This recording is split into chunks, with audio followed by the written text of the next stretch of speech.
عليكم ورحمة الله وبركاته.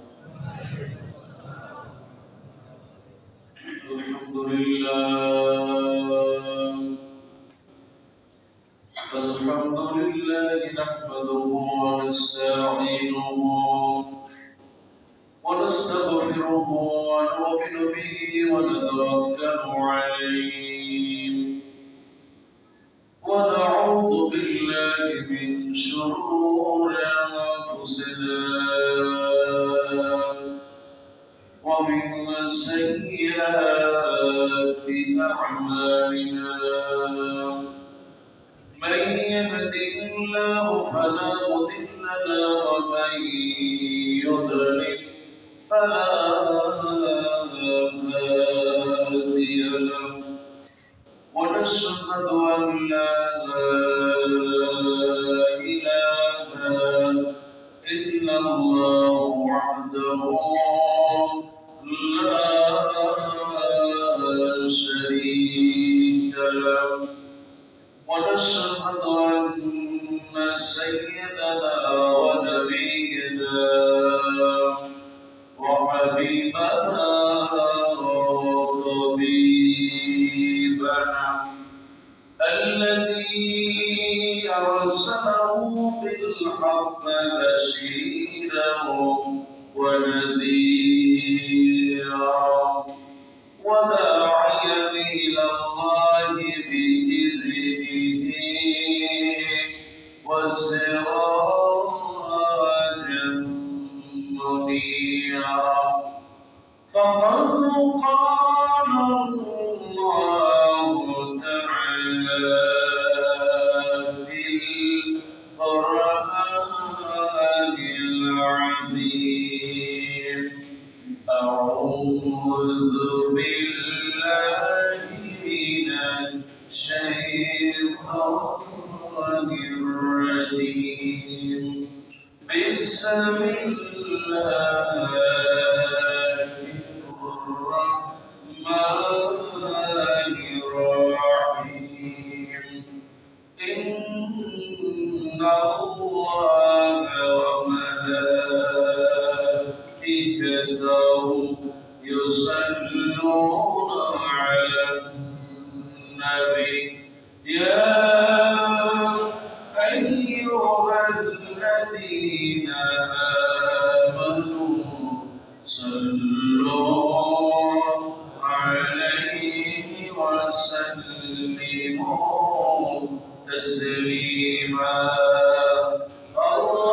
اللهم صل على محمد وعلى آل محمد كما صليت على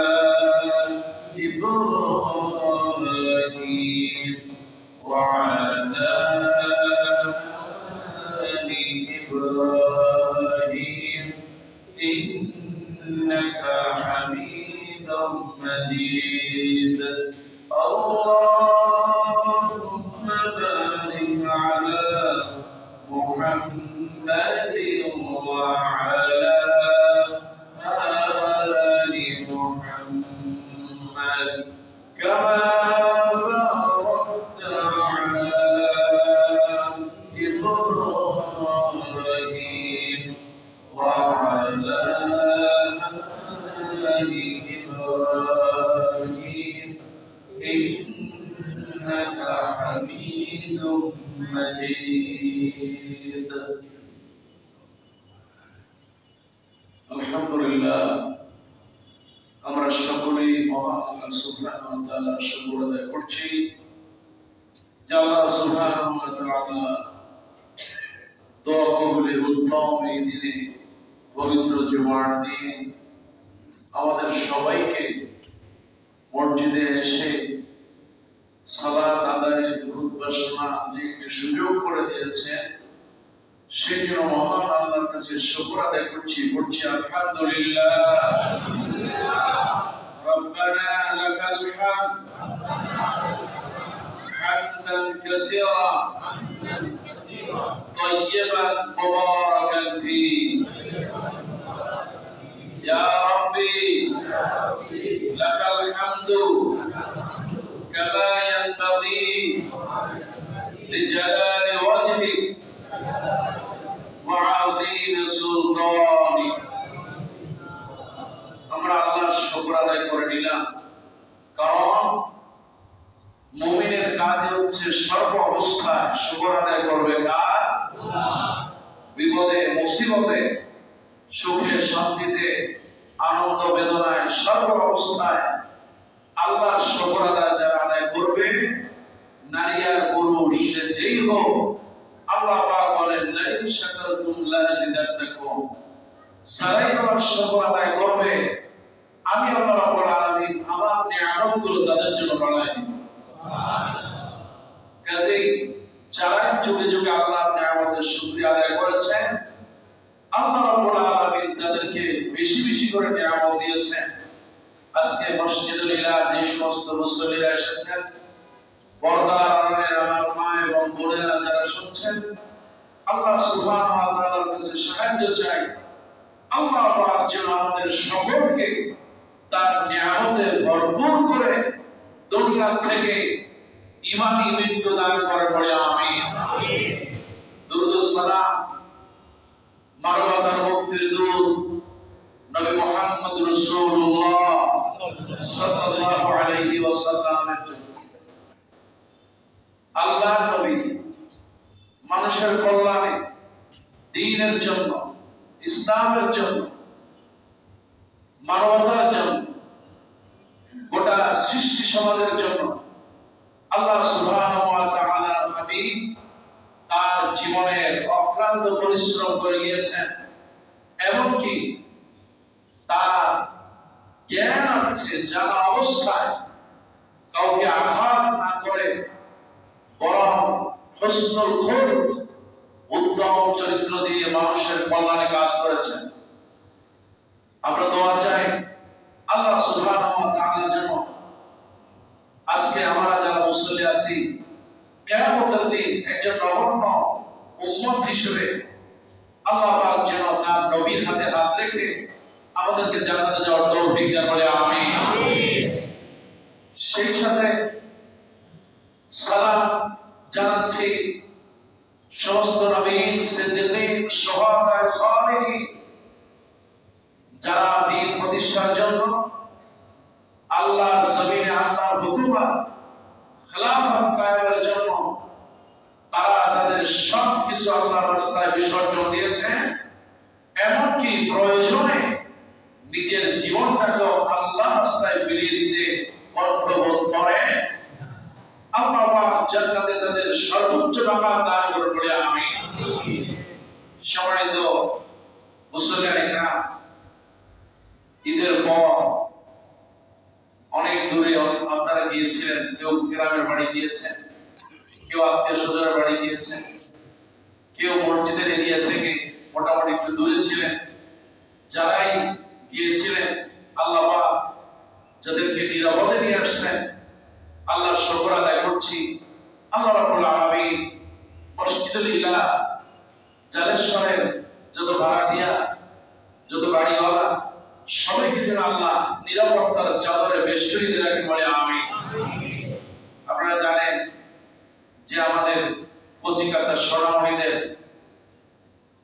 গতকাল পরীক্ষা শুরু হয়েছে, এসএসসি পরীক্ষা। আমরা শুরুতেই দোয়া করে নেই, কারণ ওরা হলো আমাদের সন্তান, আমাদের পরিচয় টুকরা, ওরা হলো আগামী দিনের সম্পদ। যারা পরীক্ষা দিচ্ছেন অনেকে দোয়া চেয়েছেন। মেহেদি হাসান, আমার এক বোন ইসরাত জাহান, আর এক ভাই লিটন মোল্লা, অনেকেই লিখেছেন হুজুর দোয়া করবেন, পরীক্ষা শুরু হয়েছে। এটা আমাদের হক, এটা তাদের হক যে তাদের জন্য দোয়া করা। আজকে মসজিদুল ইলাহ মুসল্লিদের সকলের থেকে আমরা আমার কচিকাঁচা সেই সোনামণিদের জন্য যারা পরীক্ষা দিচ্ছে, এসএসসি পরীক্ষা দিচ্ছেন, ছেলে মেয়েদের জন্য দোয়া করি। আল্লাহ রাব্বুল আলামিন যেন তাদের সুন্দরভাবে পরীক্ষা দিয়ে আল্লাহ পাক যেন ভালো ছাত্রী ছাত্রী হিসেবে কবুল করেন বলে আমিন। যারা পরীক্ষা দিচ্ছেন আল্লাহ পাক যেন তাদেরকে নিরাপদে রাখেন বলে আমিন। যারা পরীক্ষা দিচ্ছেন আল্লাহ পাক যেন তাদেরকে টাইম ম্যানেজমেন্ট, সময় জ্ঞান, এটা যেন অনুধাবন করা, ঠিকমতো পরীক্ষার ফলে হাজির হওয়া, ঠিকমতো লেখা এবং ঠিকমতো যেন এই সমাজ করতে একজন আদর্শ নাগরিক হিসেবে যেন তৈরি হতে পারে। আজকের প্রস্তুতির পক্ষ থেকে সকলের জন্য, সকল ছাত্রছাত্রীদের জন্য দোয়া করি তাদের অভিভাবকদের জন্য আল্লাহ রাব্বুল আলামিন যেন তাদের সবাইকে কবুল করে বলে আমিন। সম্মানিত মুসলিমরা, আপনারা দেখেছেন গত কয়েকদিন যাবত, শুধু গত কয়েকদিন নয়, এই ইসরায়েল ফিলিস্তিন নামক একটি পবিত্র ভূমি, এই ভূমিটাকে 1923 সালের পর থেকে বছরের পর বছর একটু একটু করে আগাতে আগাতে তারা দখল করতে করতে এখন গোটা ফিলিস্তিনটাই দখল করেছে। তারা অল্প একটু জায়গা ছিল গাজা, সেই গাজাতে লাশের পরে লাশ, বাচ্চাদের আর্তনাদ, শিশুদের কান্না, আর্তনাদে যেন গোটা বিশ্ব যেন আজ একটাই আর্তনাদ, বাঁচাও গাজা, বাঁচাও মুসলিম উম্মাহ। আজকে শুরুতে আমরা সমবেদনা জানাই যারা দীর্ঘদিন যাবৎ শহীদ হয়ে যাচ্ছেন, যে সমস্ত পরিবার, যে সমস্ত মায়েরা, ছোট্ট ছোট্ট সোনামণিরা, যাদের দিকে তাকালে আল্লাহ খুশি হয়ে যান।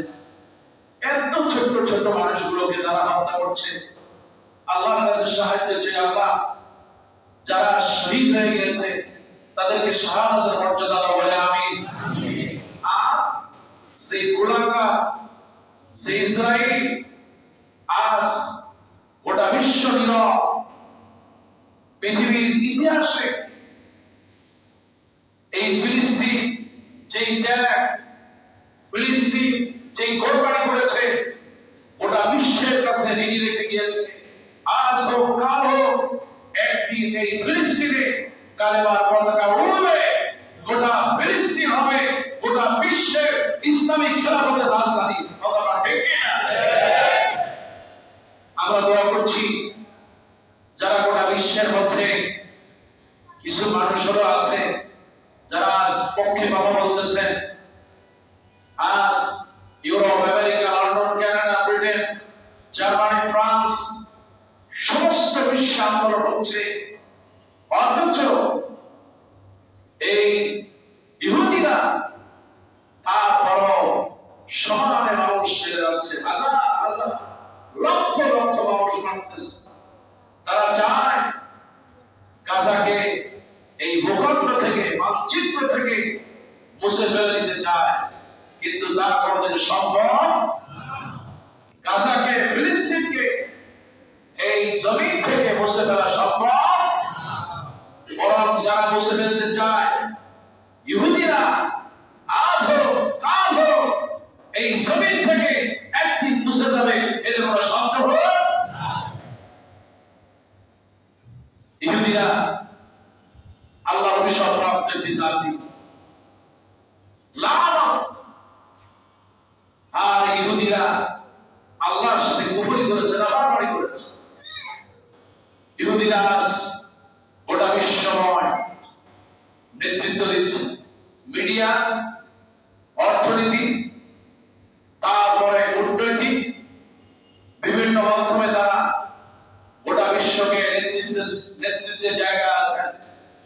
তারপরেও বিশেষ করে আরবরা, আজকে যতগুলো আরব দেশ আছে, সব আরব দেশগুলো যদি একসাথে হয়ে পাথর নিক্ষেপ করার দরকার নাই, বিমান হামলা করার দরকার নাই, আপনার তাদেরকে ট্যাঙ্ক দিয়ে ধ্বংস করার দরকার নাই, গোটা আরব যদি এক হয়ে পাথর নিক্ষেপ করে ইসরায়েলের মতো দেশ ভেসে যাবে। ঠিক কিনা?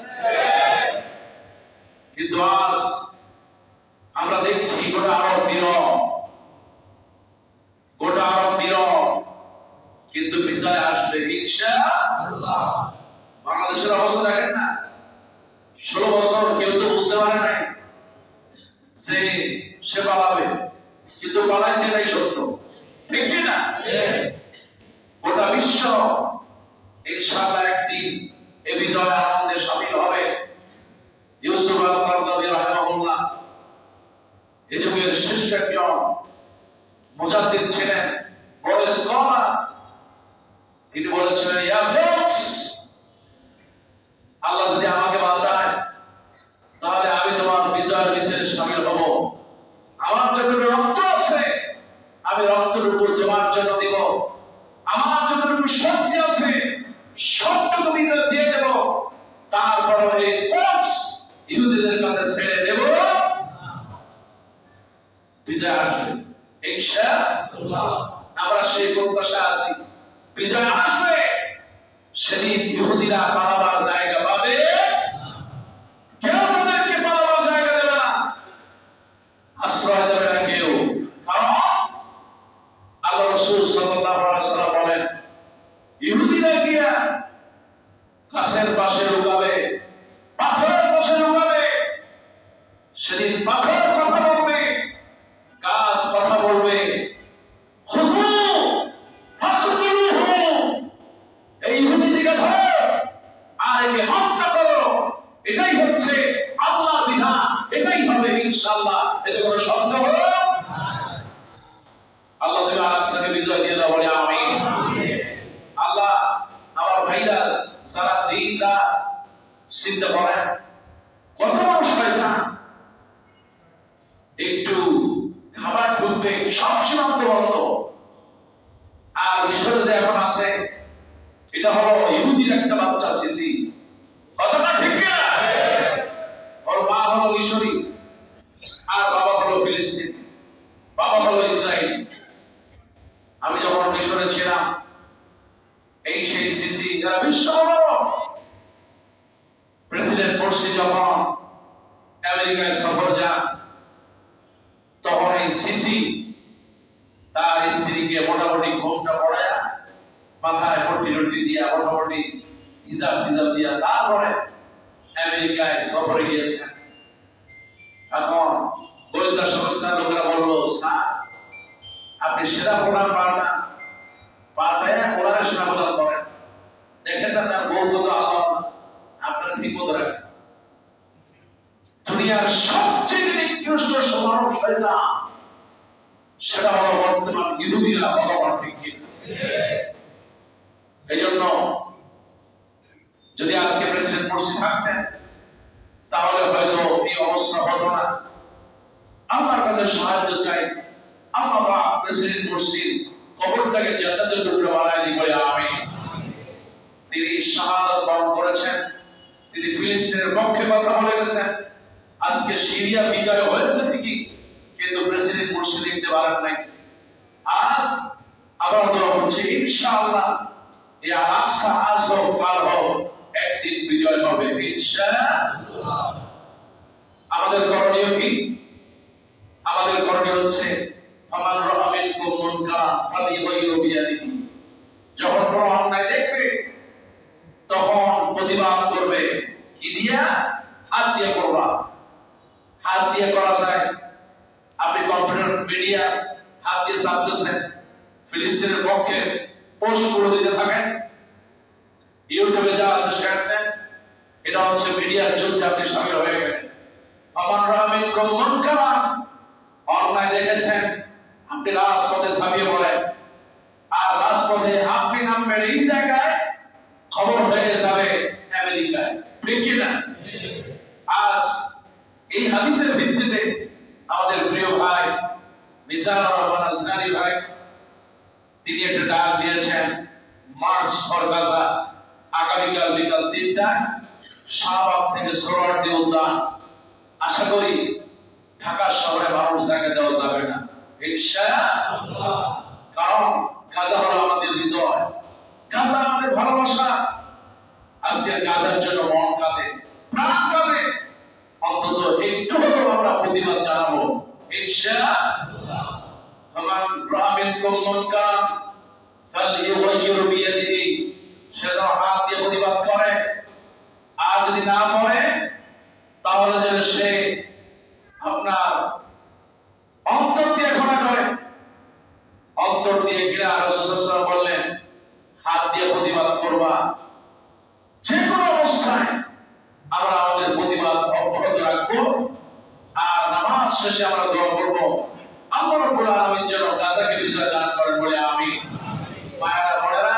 যে অবস্থায় থাকি আমরা যেন গাজার পক্ষেই থাকি।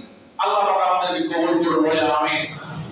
এই সেই ফিলিস্তিন, এই ফিলিস্তিন নিয়ে আমার আল্লাহ সুবহানাহু ওয়া তাআলা, এই আল-আকসা নিয়ে আমার আল্লাহ সুবহানাহু ওয়া তাআলা কোরআনুল কারীমে অসংখ্য আয়াত নাযিল করেছেন। সুবহানাল্লাহ। অন্তত 21টি আয়াত আল্লাহ সুবহানাহু ওয়া তাআলা সরাসরি বাইতুল মুকাদ্দাস থেকে বুঝিয়েছেন। আসুন আমরা কিছু আয়াত তেলাওয়াত করছি। পুরো সবাই আউযু বিল্লাহি মিনাশ শাইতানির রাজীম। বিসমিল্লাহির রাহমানির রাহিম।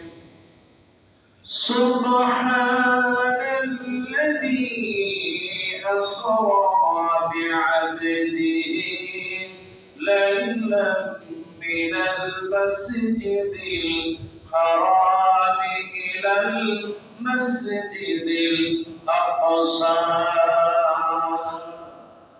আল্লাহ পাক সূরা বনী ইসরাঈল, এই বাইতুল মুকাদ্দাস, এটা হলো আল-কুদস, আরদুল ইসরা ওয়াল মি'রাজ। রাসূলুল্লাহ সাল্লাল্লাহু আলাইহি ওয়াসাল্লামকে আল্লাহ পাক মি'রাজে নিয়েছেন।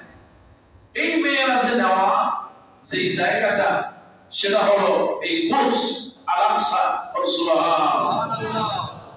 আল্লাহ রাসূলের কদম পড়েছে এই জায়গায়। শুধু তাই না, এটা নামাজ ফরজ হলো, নামাজ ফরজ হওয়া জায়গা যেখান থেকে গিয়েছে সেটা হলো এই জায়গা। সুবহানাল্লাহ। আল-আকসা আল্লাহ পাক এত মর্যাদা দিয়েছেন যে এই পৃথিবীতে যতগুলো মসজিদ আছে, যতগুলো আল্লাহর ঘর আছে, তার মধ্যে দ্বিতীয় ঘর হলো এই বাইতুল মুকাদ্দাস। সুবহানাল্লাহ। আল্লাহ নবীর সাহাবী হযরত আবু যার গিফারি রাদিয়াল্লাহু তাআলা তিনি বলেন, সাআলতু রাসূলুল্লাহি সাল্লাল্লাহু আলাইহি ওয়াসাল্লাম, আমি আল্লাহর নবীকে প্রশ্ন করলাম, আনিল আউয়ালিল মসজিদ, ও আল্লাহর নবী, পৃথিবীতে সর্বপ্রথম মসজিদ যেটা হলো সেটা কি? কোন মসজিদটা দুনিয়ার সর্বপ্রথম বলেন? আল্লাহর নবী বলেন, আল মসজিদুল হারাম, মক্কাতুল মুকাররমা। সুবহানাল্লাহ। দুনিয়ার সর্বপ্রথম আল্লাহ পাক যে ঘরটা বানিয়েছেন সেটা হলো বাইতুল্লাহ, মসজিদুল হারাম। এবার আল্লাহ নবী বলেন, নবীকে প্রশ্ন করা হলো, ইয়া রাসূলুল্লাহ, সুম্মা আইয়ুল, তারপরে কোন মসজিদটা বানানো হলো? আমার আল্লাহ নবী বলেন, মসজিদুল আকসা। বাইতুল্লাহ পরেই মসজিদুল আকসাকে নির্মাণ করা হয়েছে। সুবহানাল্লাহ। এবার আবু যার গিফারি বলেন, ইয়া রাসূলুল্লাহ, কুনতু রাব্বানি বাইনাহুমা, পবিত্র মক্কা আর আকসা এর বানানোর মাঝখানে তফাৎটা কতদিন? এবার আল্লাহ নবী বলেন, ক্বালা আরবাউনা আম, মক্কা এবং আকসা দুইটা ঘরে, দুইটা পবিত্র ঘরের পবিত্র স্থানে ডিফারেন্সটা বলেন। আল্লাহ নবী বলেন, মক্কা যেদিন বানানো হয়েছে তার 40 বছর পর আল্লাহ পাক আল-আকসা বানিয়েছেন। সুবহানাল্লাহ। বাইতুল্লাহ 40 বছর পর আল্লাহ আল-আকসা বানিয়েছেন।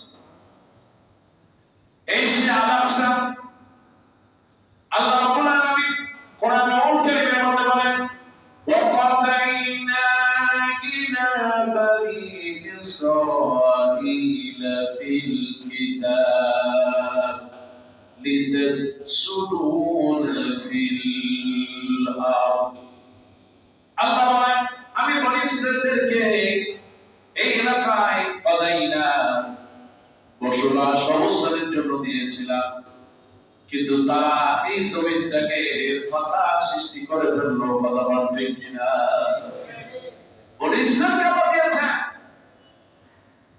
কিন্তু তারা তাদের কিছু অংশ তারা এই জমিনটাকে ফাসাদ দিয়ে ভরে ফেলল আর এই ফাসাদ খানা ওই যে ফেরেশতা বলেছিলেন আল্লাহ পাক বলেন ওয়াইদ কুলনা লিল মালাইকাতি ইসজুদু লিআদম আল্লাহ পাক বলেন ওয়াইদ কুলনা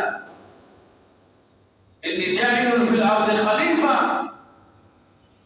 আর স্মরণ করো সেই সময়ের কথা যখন আল্লাহ পাক বললেন ও ফেরেশতারা আমি তোমার দুনিয়াতে কিছু খলিফা বানাতে চাই আমার খলিফা প্রতিনিধি পাঠাতে চায় ফেরেশতারা বলল কেন আল্লাহ কি জন্য পাঠাবেন তারা তো দুনিয়ায় ফাসাদ করবে তারা জমিনে কোলাহল সৃষ্টি করবে আজ আল্লাহ পাক বললেন যে গোটা বিশ্বের মধ্যে সবচেয়ে ফাসাদপূর্ণ এলাকা হচ্ছে এই ইসরায়েল তারা গোটা বিশ্বকে সব অবস্থা একটা ফাসাদের মধ্যে রেখে দিয়েছে ঠিক কি না আমার ভাই এবার আল্লাহ পাক বলেন ইয়া কওমি দুখুলুল আরদিল মুকদ্দাসা আল্লাতী কাতাবাল্লাহু লাকুম এই যে এমন একটা পবিত্র ভূমি আরদুল মুকদ্দাসা এমন একটা পবিত্র ভূমি সারা দুনিয়া থেকে যারা ফিলিস্তিনে যায় মুকদ্দাসে যায় আমার আল্লাহ রাব্বুল আলামিন বলেন যারা অবস্থান করে তারা হলো পবিত্র সুবহানাল্লাহ আরদুল মুকদ্দাসা একটা পবিত্র ভূমি যা আল্লাহ পাক দিয়েছেন এবার আল্লাহ পাক বলেন وَإِذْ قُلْنَا ادْخُلُوا هَٰذِهِ الْقَرْيَةَ এবার আল্লাহ পাক বলেন তাহলে এই গ্রামের ভিতরে ঢোকো ফাকুলু মিনহা হাইথু শি'তুম রাগাদা এই গ্রামের ভিতরে ঢোকো এখান থেকে যা মনে চায় খাও সুবহানাল্লাহ ফিলিস্তিনি নিয়ামতগুলোকে ভরে রেখেছেন কে আল্লাহ সূরা বনী ইসরাঈল বলেন বারাকনা আমি ফিলিস্তিনের ভিতরে আমি বরকত দিয়ে ভরে রেখেছি সুবহানাল্লাহ আল্লাহ বরকত দিবেন আর ইহুদিরা টার্গেট করলেন সেই জায়গায় যেখানে আল্লাহ বরকত দিয়েছে নাউজুবিল্লাহ আল্লাহ রাব্বুল আলামিন বলেন ওয়াদখুলুল বাবা সুজ্জাদান আর যখন ঢুকবে সিজদা দিবে আমার আল্লাহ রাব্বুল আলামিন সূরা বাকারা 18 নম্বর আয়াতে কতগুলো বলতেছেন এবার আল্লাহ রাব্বুল আলামিন এই সেই শহর তাম পৃথিবীর ভিতরে যতগুলো শহর আছে যতগুলো রাজধানী আছে সবচেয়ে দামি জায়গা আছে তার মধ্যে 3 নম্বর দামি হলো ইয়া আকসা সুবহানাল্লাহ আমার আল্লাহ নবী বিশ্বনবী মানে মুহাম্মদুর রাসূলুল্লাহ সাল্লাল্লাহু আলাইহি ওয়াসাল্লাম বলেন লা তাশুদ্দুর রিহালু ইল্লা ইলা সালাসাতি মাসাজিদ এই পৃথিবীতে যত মসজিদ আছে কোন মসজিদে সফরের জন্য যাওয়া যাবে না কোন মসজিদে সফর করতে যাওয়া যাবে না ইল্লা সালাসা তিনটি ছাড়া আল্লাহ নবী বললেন এক নম্বর হলো মসজিদুল হারাম 2 নম্বরে মসজিদুল নবী 3 নম্বর হলো মসজিদুল আকসা অন্য কোন মসজিদে যাবেন সওয়াব অতিরিক্ত কোন সওয়াব হবে আপনার গ্রামে খুব সুন্দর একটা মসজিদ এই ঈদে গেলেন বাড়িতে যাওয়ার পরে চিন্তা করলেন এত সুন্দর একটা মসজিদ দেখে আসি কত সুন্দর বানাইছে যেমন সাফাই নবাবগঞ্জের সোনা মসজিদ যারা ওদিকে গেছে তারা অধিকাংশ ঘুরতে গেছে দেখে মসজিদটা কেমন যারা বরিশালে গেছেন তারা আপনার কুটিয়া মসজিদ খুব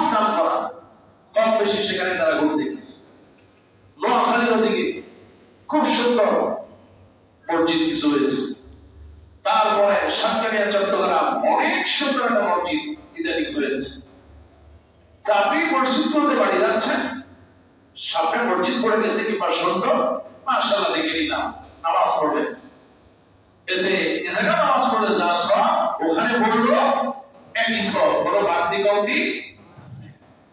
কিন্তু আল্লাহ বলেন কেউ যদি ওমরা করে কিংবা হজের জন্য যখন মক্কায় চলে আসে, পবিত্র বাইতুল্লাহ যদি একটা রাকাত নামাজ পড়া হয়, এক ওয়াক্ত নামাজ পড়া হয়, আল্লাহ নবী বলেন বিকিয়া আলফা সালাত, কেউ যদি তার জীবনে 1,00,000 ওয়াক্ত নামাজ পড়লে যে সওয়াব হয়, আল্লাহ নবী বলেন পবিত্র মক্কায় এক ওয়াক্ত নামাজ পড়লে আমার আল্লাহ 1,00,000 ওয়াক্তের সওয়াব দিয়ে দেন।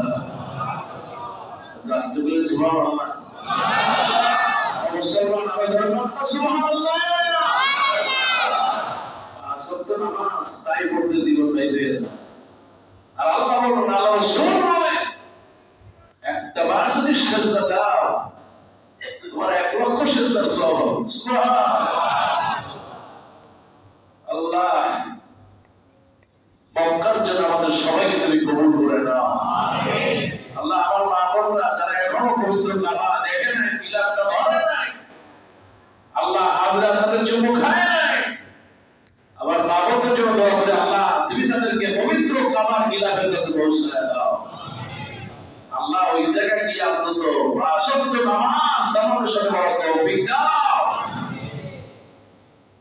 আল্লাহ নবী বলেন শুধু তাই না, ওয়াল মসজিদুন নবী, মক্কায় নামাজ পড়লে 1,00,000 রাকাতের সওয়াব হয়ে যায়। আর কেউ যদি মসজিদে নববীতে পড়ে, আল্লাহ নবী বলে 1,000 রাকাতের সওয়াব সমান হয়ে যায়। 1,00,000 এবার আল্লাহ নবী বলেন তৃতীয় আরেকটা জায়গা আছে, সুবহানাল্লাহ। 1 নম্বরে মক্কা, 2 নম্বরে মদিনা। 1 নম্বরে মক্কা শহর, 2 নম্বরে মদিনার শহর। এবার আল্লাহ নবী বলেন ওয়াল মসজিদুল আকসা, আরেকটা শহর হলো মসজিদুল আকসা। সুবহানাল্লাহ।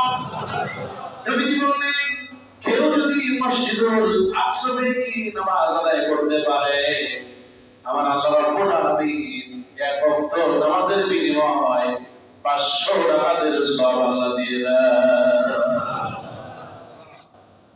আমার ভাইরা, এই সেই মসজিদ আল আকসা এমন মর্যাদা, এমন মহব্বতের আর ভালোবাসা, আমার আল্লাহ রাব্বুল আলামিন এই আল আকসাকে ভালোবাসেন। এই আল আকসা আল্লাহ রাব্বুল আলামিন এত মহব্বত করেন আর ভালোবাসে। আওয়াল্লি ওয়াজহাকা শাতরাল মাসজিদিল হারাম ইলাল মাসজিদিল আকসা, হারাম থেকে আল আকসা আবার আল্লাহ পাক প্রথম কিবলা হিসেবে দিয়েছেন আল আকসা। সুবহানাল্লাহ। যদি দাবি না হইতো তাহলে আল্লাহ গোটা বিশ্বের জন্য আল আকসাকে প্রথম কিবলা বানাতে অবশ্যই আল্লাহ পাক সেখানে বরকত রেখে দিয়েছেন। সুবহানাল্লাহ। আমার ভাইরা, এই সেই আল আকসা আল্লাহ রাব্বুল আলামিন প্রথম কিবলা দিয়েছে। আল্লাহ নবীর সাহাবীরা জিজ্ঞেস করলেন, ইয়া রাসূলুল্লাহ কতদিন আমরা সেই জায়গায় নামাজ পড়লাম? বিশ্বনবী রাহমাতুল লিল আলামিন সাহাবী আন বাবা ইবনে আযিব রাদিয়াল্লাহু তাআলা তিনি বর্ণনা করেন, ক্বালা সাল্লাইনা মা'a রাসূলিল্লাহি সাল্লাল্লাহু আলাইহি ওয়াসাল্লাম নাহওয়া বাইতুল মুকাদ্দাসি 16 শাহরান আও 17 শাহরান। আল্লাহ নবী সাহাবী বলেন নবীজি বলেছেন কিবলা নামাজ পড়ার সওয়াব, আল্লাহ রাব্বুল আলামিন কিবলাকে বাইতুল মুকাদ্দাসকে আমাদের প্রথম কিবলা করেন। ওই প্রথম কিবলার দিকে আমরা 16 মাস কিংবা 17 মাস ওই কিবলামুখী হয়ে নামাজ পড়েছি। আল্লাহ নবী যখন মনে মনে একটু চিন্তা করলেন, বাইতুল মুকাদ্দাস আর হলো বাইতুল্লাহ, নবী একটু ভাবলেন যদি একটু এমন হতো তাহলে কেমন হতো। আল্লাহ রাব্বুল আলামিন আপনারা যারা মদিনায় গিয়েছেন দেখবেন মসজিদের কিবলাতেই একটা মসজিদ আছে। আল্লাহ নবী নামাজ পড়তেছিলেন সর্বদা আসরের নামাজ। নবী নামাজ পড়তেছেন অর্ধেক হয়ে গেল, এর মধ্যে ওহী নাযিল হয়ে গেল, ফাওয়াল্লি ওয়াজহাকা শাতরাল মাসজিদিল হারাম। নবী আপনার চেহারাটা আল-আকসার দিকে আছে, আপনি এবার মসজিদুল হারামের দিকে ঘুরে দেন। সুবহানাল্লাহ। 2 রাকাত হয়ে গেল। 2 রাকাতের পর আল্লাহর নবী মুহাম্মদ রাসূলুল্লাহ সাল্লাল্লাহু আলাইহি ওয়াসাল্লাম তিনি ছিলেন ইমাম, ওই পাশে, তিনি মাঝখান থেকে গিয়া ওই পাশে দাঁড়ায়। সাহাবীরা বললেন আমরাও দাঁড়াই। তার পিছনে পুরুষ ছিল, পুরুষের পরে মহিলারা, তারপরে ছিল বাচ্চা, তার ঠিক ওইরকম একইভাবে দাঁড়ায়। সুবহানাল্লাহ। সাথে সাথে খবর হয়ে গেল, গোটা বিশ্বের কিবলা পরিবর্তন হয়ে গেল। কাজে মুসলিম উম্মাহর কিবলা আজ ইহুদিরা এমন একটা জায়গায় হাত দিয়েছে, গোটা বিশ্বের মুসলমান যদি এক থাকতো তাহলে ইহুদি বাচ্চারা কোনদিন আমাদের এই আলাক্সা কথা একজন মুসলমানের দিকেও কোনো নজরে লাগাইতে পারতো না। কথা বলেন ঠিক কি? তারা পশ্চিমাদের কাছ থেকে তেল নেয়, যা প্রয়োজন সব নেয়, আর তাদেরকে ক্ষমতার লোভ দিয়ে বসায় রাখে। তুমি যদি একটু উল্টাপাল্টা করো তাহলে তোমার দাদারা যেভাবে সরাই দিয়েছে তোমার মধ্যে সরাই। আরব দেশের অধিকাংশ নেতাদেরকে ইহুদিরা বিভিন্ন এজেন্টের মাধ্যমে তাদেরকে হত্যা করছে। এই জন্য আজ বড় আফসোস, আফসোসের কিছুই নেই। ওরাও যে কবরে যাবে, আমরাও একবার কবরে যাব।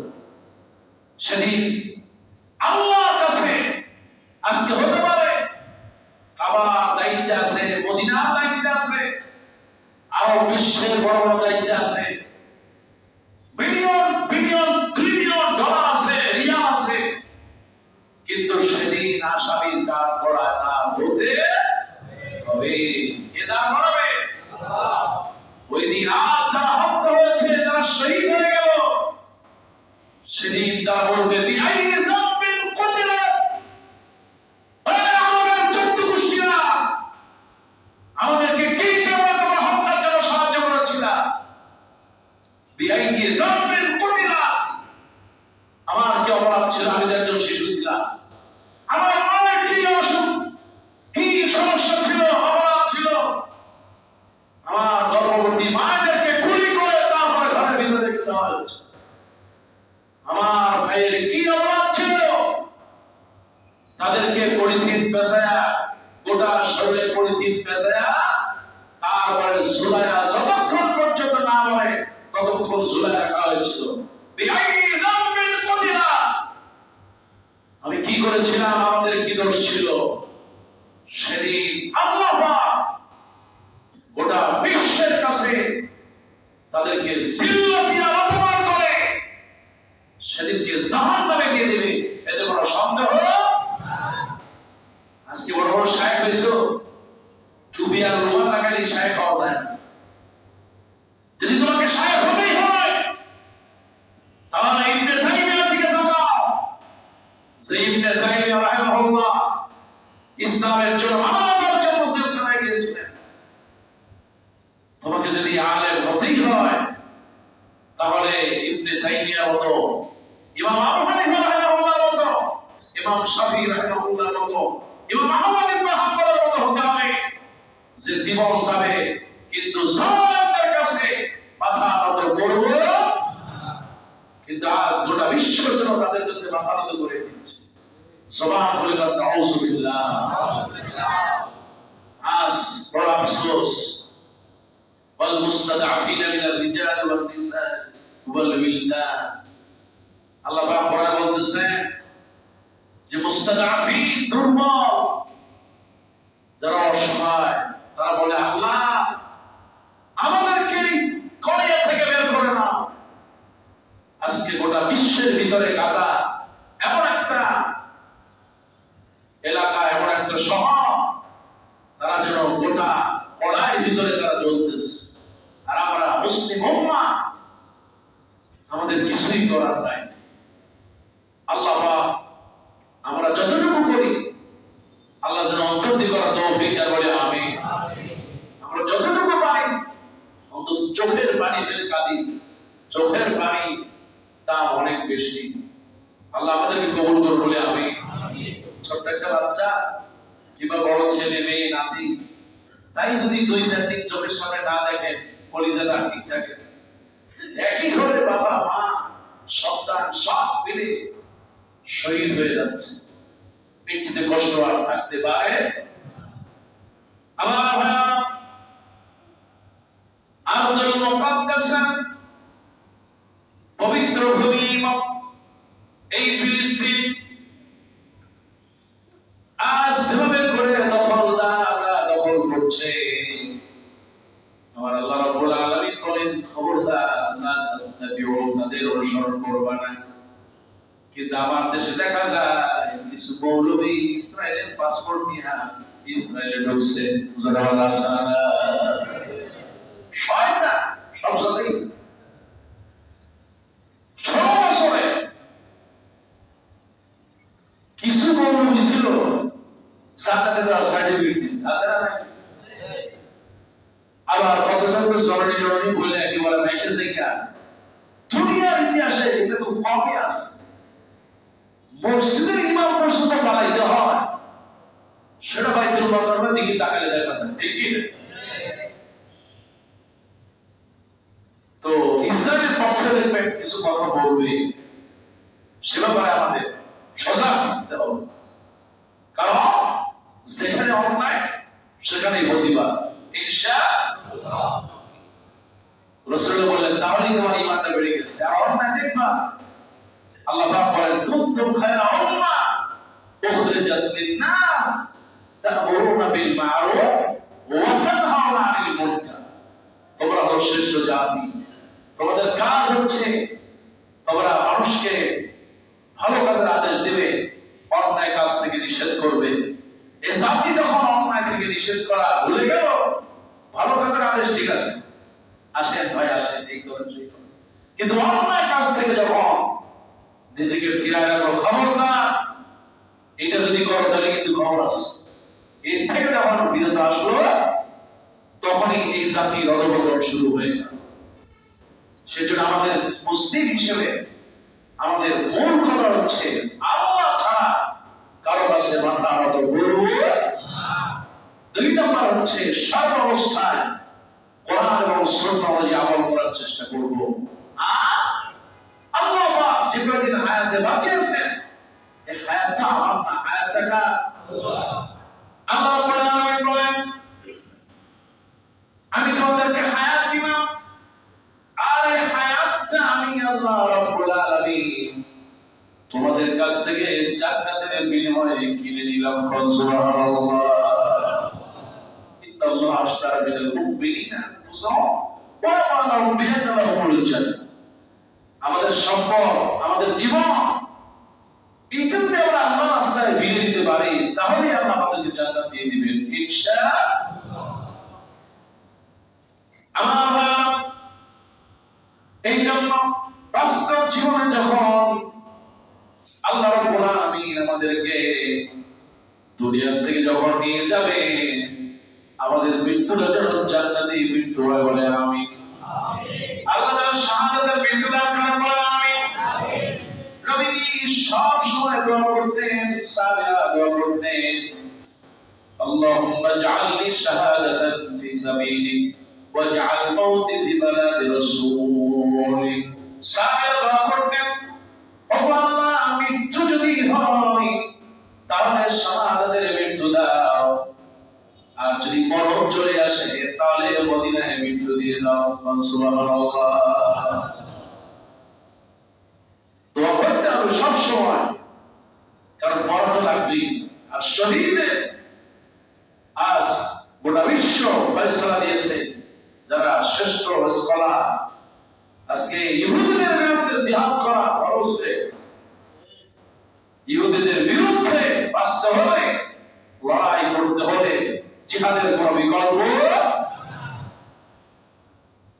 আপনি আপনার ঘরে জিহাদ কিভাবে করবেন?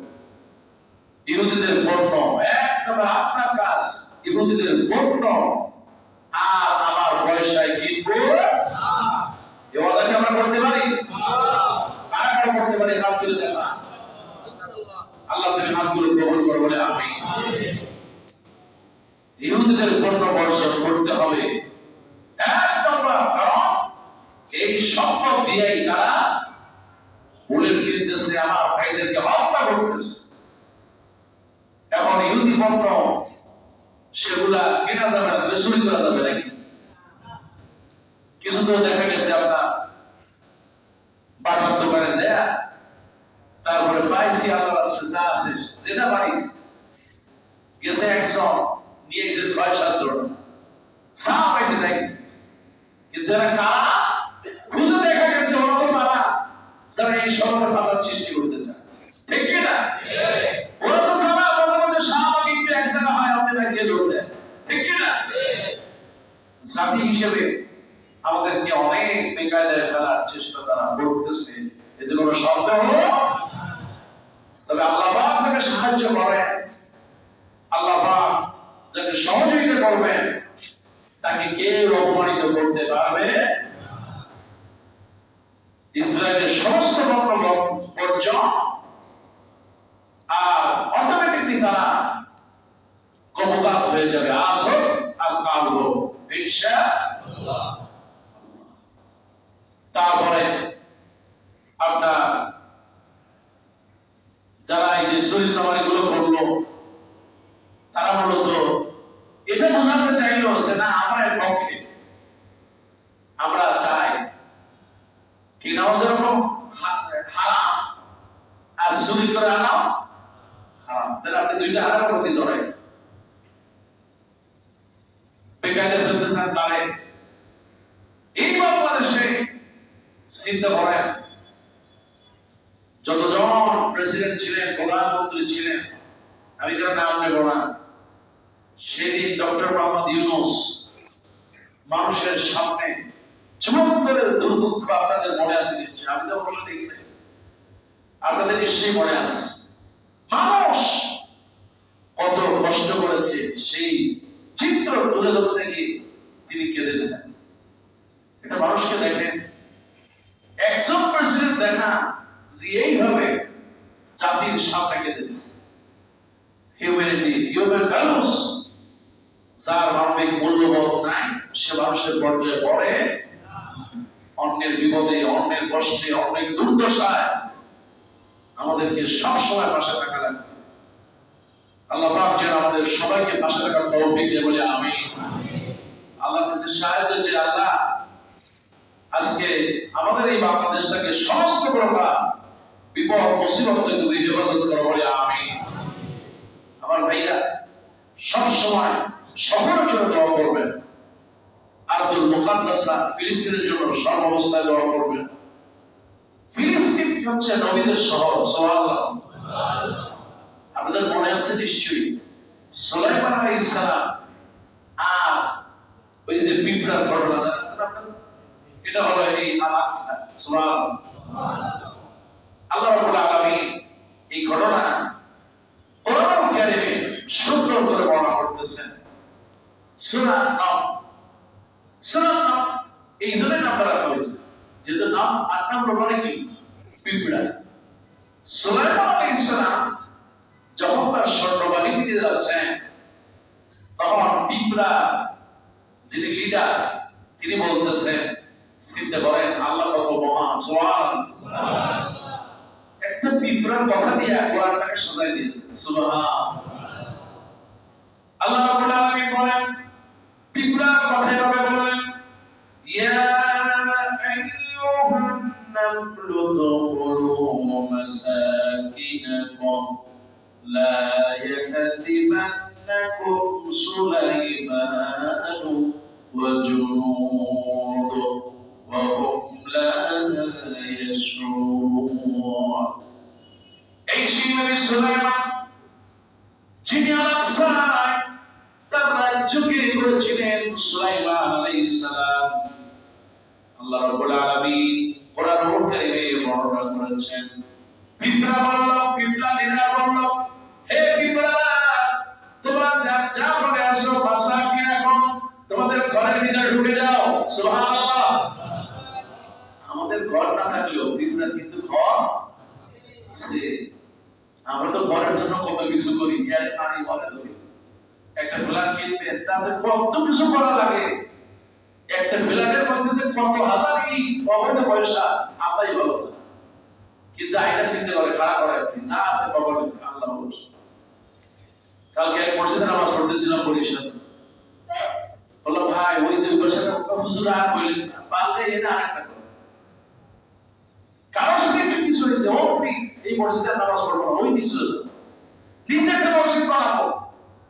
আত্মীয় স্বজন যারা আছে বয়স তো শেষ হয়ে আসছে, দুবাই মালয়েশিয়া যে যেখানে আছে, চাচা ভাই বেটা মসজিদ একটা বানাই দিয়েছি, পয়সা তো তোমার আল্লাহ দিছে, যা আমার সাথে করতে। আচ্ছা ঠিক আছে কাকা, ঠিক আছে, পরের মসজিদে যাও।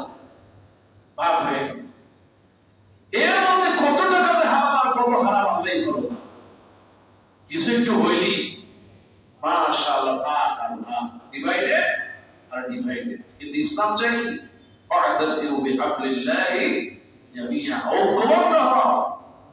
আল্লাহ যেন আমাদেরকে ঐক্যবদ্ধ থাকার তৌফিক দেয় বলে আমিন। আপনি একটা ঘর উঠাইতেছেন, ঘরের ভিতরে কত পয়সা হালাল হারাম এটা আপনার ছেলে বেলা না জানলে আপনি ঠিকই জানেন যে কোন জায়গা থেকে কারে ঠকায় দিয়ে আসছে।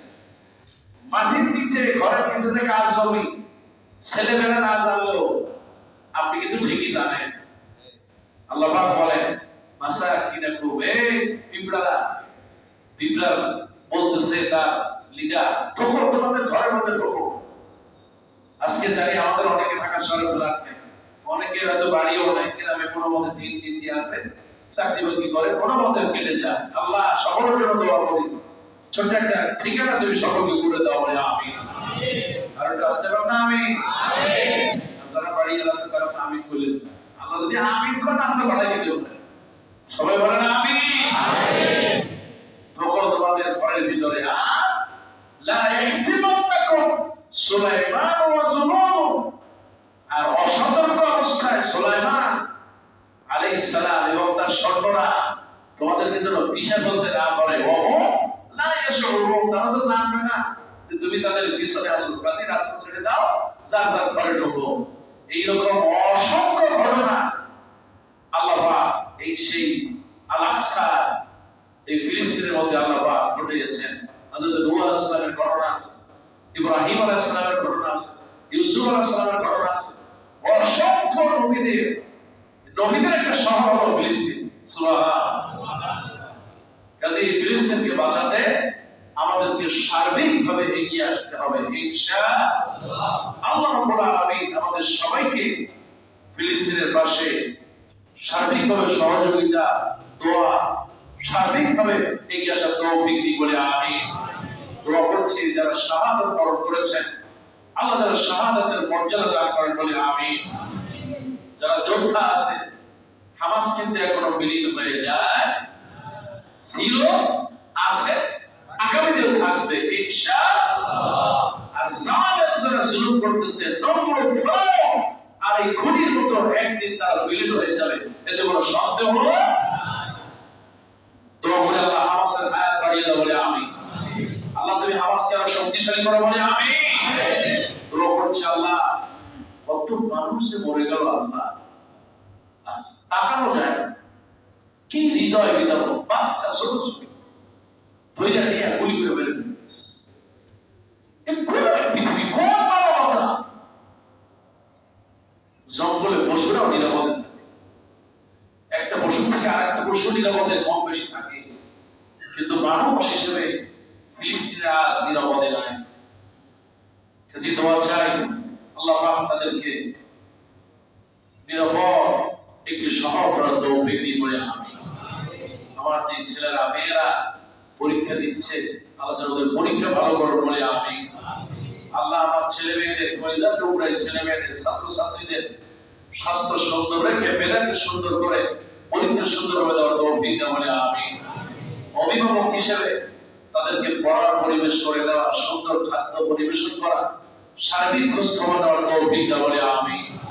যারা গ্রামে গিয়েছেন ফিরে এসেছেন নানা অসুবিধার মধ্যে আছেন আল্লাহ সকলের অসুবিধা দূর করে দিন বলে আমি।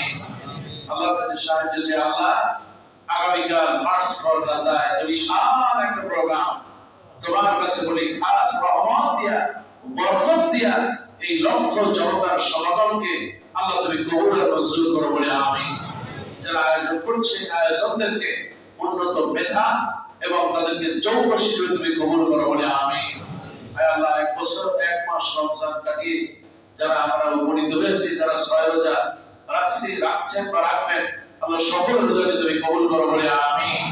আল্লাহ তোমার কাছে সাহায্য চাই আল্লাহ আমরা সবাই গুনাহগার আমাদের গুনাহগুলো তুমি মাফ করায় আল্লাহ তোমার দ্বীনের পথে ইসলামের পথে অবিচল ভাবে চলতে পারি সে তৌফিক দাও বলে আমি। هذا ما عندي وعند الله والسلام عليكم ورحمة الله وبركاته.